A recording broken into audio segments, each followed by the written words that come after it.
खबर यह है कि इस्मा ने भी चीनी उत्पादन का अनुमान घटा दिया है और इस्मा ने उत्पादन अनुमान में 6 लाख टन की कटौती की है। ताज़ा अनुमान है 264 लाख टन उत्पादन का।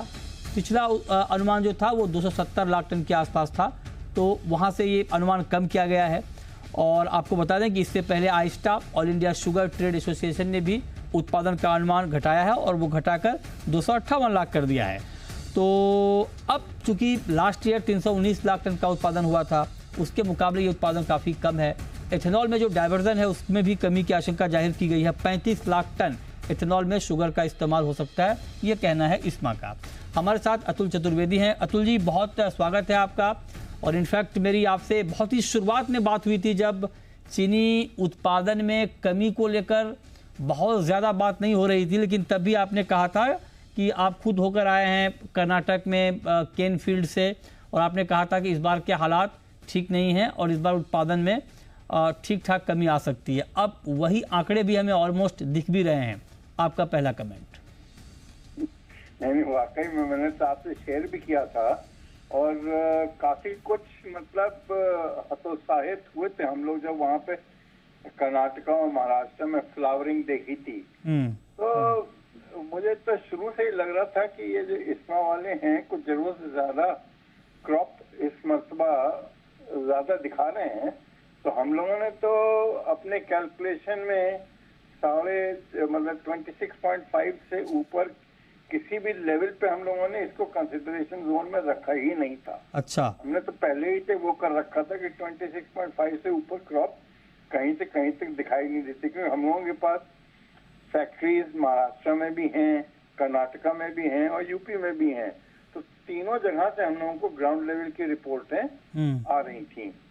और अब देखिए फाइनली चलिए सोपा मतलब इस्मा देर आई दुरुस्त आई, फाइनली उसने ये माना कि हाँ क्रॉप डेफिनेटली कमजोर है। तो मैं समझता हूँ कि ये कमजोर है जरूर है, तो इसका कोई बहुत बड़ा इफेक्ट नहीं आएगा, क्योंकि क्लोजिंग स्टॉक जो है 8 मिलियन टन का रखना कोई मैं समझता हूँ कोई बहुत बड़ी होशियारी तो नहीं थी। तो अगर 4 मिलियन टन के आसपास का क्लोजिंग स्टॉक होता है एट द एंड ऑफ सितंबर, तो कोई बहुत ज्यादा तकलीफ की बात नहीं होगी। एक और चीज मैं आपसे शेयर करना चाहूंगा, क्योंकि मैं 2-3 दिन से सुन रहा हूँ कि शुगर के प्राइसेस बहुत ऊपर हो गए हैं और ये हो गए वो हो गए।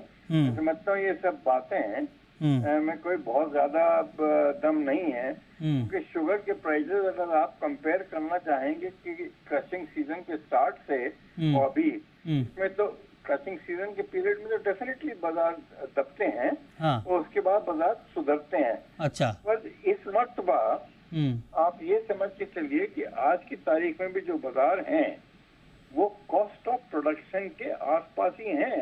तो मैं समझता हूँ कोई बहुत ज्यादा बाजार तेज नहीं हुआ है आज। आपको भी ध्यान होगा कि नेशनल फेडरेशन ने एक सर्वे किया था ऑल इंडिया बेसिस पे। उनके बेसिस पे आया था कि 41 रुपीज के आसपास का दाम होना चाहिए एक्स फैक्ट्री। तो आज भी वो दाम नहीं है। तो ये कहना कि चीनी के दाम बहुत बढ़ गए हैं, वो मैं समझता हूँ शायद नाइंसाफी होगी। और अगर अभी आप लेटेस्ट अगर फूड के इन्फ्लेशन के नंबर भी देखिए ना, वो भी 3.75% के आसपास आ गए, 4% के नीचे हो गए फूड इन्फ्लेशन। तो ये सारे फैक्टर्स मैं समझता हूँ परेशान करने वाले नहीं है। तो आप कह रहे हैं कि बहुत दिक्कत वाली बात नहीं है। हालांकि लास्ट ईयर सर मुझे याद है कि करीब 79 से 80 लाख टन के आसपास का था closing stock, right sir Atul ji? बिल्कुल सही, बिल्कुल सही, बिल्कुल। तो उसके मुकाबले तो हाफ है सर, तब भी कोई चिंता नहीं? एब्सोल्युटली कोई चिंता नहीं, क्योंकि ये जो 8 मिलियन टन का क्लोजिंग स्टॉक था या 7.9, हाँ, वही था जो शुगर के प्राइसेस को इतना ज्यादा नीचे दबा के रखा हुआ था। अच्छा, शुगर इंडस्ट्री की हालत खराब हो रखी थी। अच्छा, तो मतलब आप अपने लिए कह रहे हैं कि आपके लिए कोई चिंता नहीं, हमारे लिए तो चिंता होगी फिर? कोई चिंता नहीं होगी। बहुत ज्यादा चीनी खानी भी नहीं चाहिए। अच्छा, चीनी खाने से तकलीफ होती है। अच्छा, मैं समझता हूँ कि आप तो उस कैटेगरी को बिलोंग करते हैं, हाँ, जो स्टीविया और ये स्वीटेक्स और ये नहीं सर, कहाँ सर, नहीं सर, लेकिन हम तो रिप्रेजेंट कर रहे हैं उस कैटेगरी को भी ना, जिसके लिए 1 रुपए की महंगाई भी बड़ी बात होती है। है ना। अच्छा खैर वो तो अलग मसला है, लेकिन अब एक बात मैं ये पूछना चाह रहा हूँ कि एथेनॉल में डाइवर्जन का भी अनुमान कम हो रहा है सर। अब इस्मा का मानना है कि 35 लाख टन के आसपास का डाइवर्जन होगा, और आज मेरी आइस्टा से बात हो रही थी, आइस्टा ने भी 38 लाख टन के आसपास का अनुमान दिया है एथेनॉल में डाइवर्जन का। तो एथेनॉल में डाइवर्जन कम होने के लिए क्या एक ये अलर्टनेस है, एक सतर्कता है, क्या है ये? नहीं, ये लॉजिकल है। हाँ। आज अगर चीनी का रियलाइजेशन समझ लीजिए 38 से 40 रुपए की रेंज में है, 38 साढ़े 38 से महाराष्ट्र कर्नाटका में और 40 साढ़े 40 है यूपी में, तो ये रियलाइजेशन एथेनॉल से बेहतर है।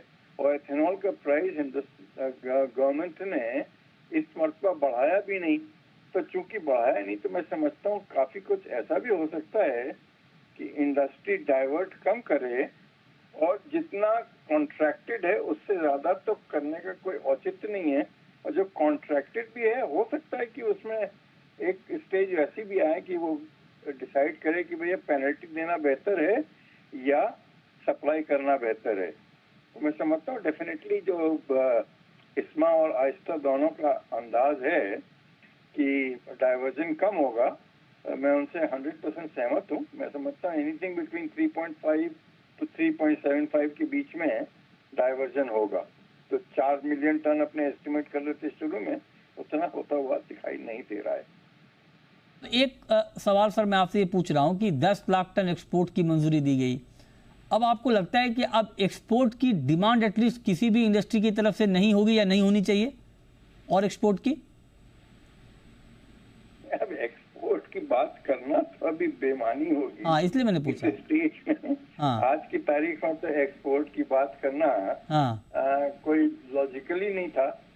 उस समय भी जिस समय ये एक्सपोर्ट का 1 मिलियन टन खोला गया, वो समझता हूँ वो हम लोगों के लिए तो खैर बहुत ही अच्छा था, बट प्रैक्टिकली मैं समझता हूँ कि बहुत ज्यादा मतलब जो आंकड़े जिसके बेसिस पे ये डिसीजन लिया था वो शायद मतलब पूरे अप्रोप्रिएट नहीं थे।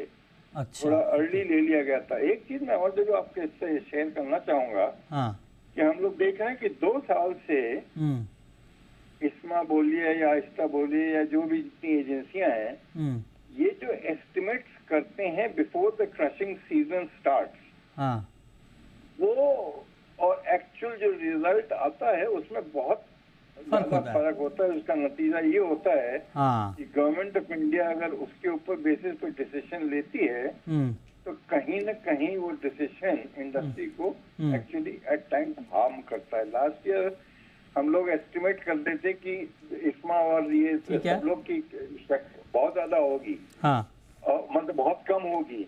मैं पिछले साल की बात कर रहा हूँ। उसके चलते गवर्नमेंट ने एथेनॉल जूस से और बी हेवी से बनाना बैन कर दिया। नेट रिजल्ट क्या हुआ कि शुगर बहुत ज्यादा बनी, और इंडस्ट्री जिसने इतना बड़ा इन्वेस्टमेंट किया हुआ था 15-20 हजार करोड़ का डिस्टिलरीज में, वो बैठी रही। मैं समझता हूँ ये जो क्रॉप के एस्टिमेशन हैं, अगर तो ये जैसे जनवरी महीने में आके आप करिए तब तो समझ में आता है, तब तक आपको ग्राउंड लेवल की हर रिपोर्ट मिल चुकी होती है। और जो सितंबर में या अगस्त में अपने एस्टिमेशन करना, वो मैं समझता हूँ थोड़ा उस पर रीथिंक करना चाहिए। राइट सर, ठीक बात है कि ताकि एक सही डिटेल्स और फिगर्स सामने आने चाहिए। बहुत शुक्रिया अतुल जी आपका हमारे साथ जुड़ने के लिए और इस खबर पर बात करने के लिए। आगे बढ़ते हैं।